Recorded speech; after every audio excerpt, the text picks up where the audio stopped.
Hello again, YouTubers. I've got a new poem for you today, which I've written today. This time isn't about a grey hound. This time it's about an old woman who has lost her husband and her kids in a car crash.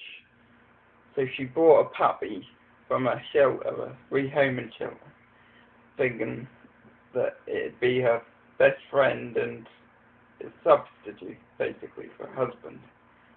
And the poem goes something like this. It's called Life Not Worth Living. It goes like this. He makes me laugh, and he makes me cry. He makes me want to jump up and down with joy. He is the only one who has ever put a tear in my eye. I loved him from the day we met, from the time we touched noses. He smelled me first, then he teased my shirt. He made me want to hug him. He did not mutter a word, just stared me in the eye. I still remember the times we shared, the troubled ones and the great.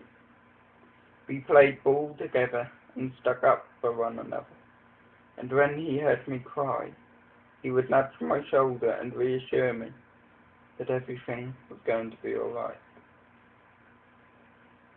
We went out for walks every day, either in the local park or the woods. He would spend hours here, running alongside me like a fellow companion, never leaving my side. We were like a match to sandpaper.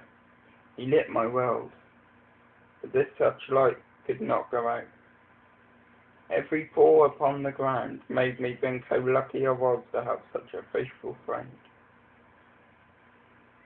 After these walks I would bathe him in soapy hot water that made him shake and shiver. He would make a mess and scatter bubbles everywhere, but he was my best friend. He made me a child again, for which I am truly grateful, for my childhood was the greatest time of my life. He had many toys. A squeaky bone and a teddy were his favourites, but mostly he just sat by the fire, his eyes not moving from mine. He stared me out until I had to make a short trip to the toilet. When I returned, he would be waiting in his bed for my quick return. When he would jump up me like it was the first time we had met.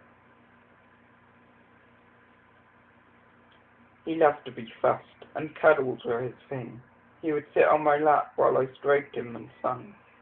I would tickle his belly and neck, making him go silly. Then he would sprawl out and give me a kiss.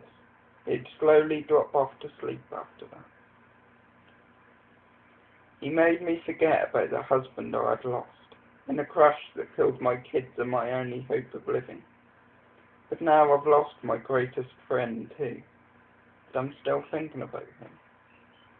I often sit on his bed, left the same as when he departed, and sigh out to him with sorrow. Would you give me a paw and take me with you to heaven?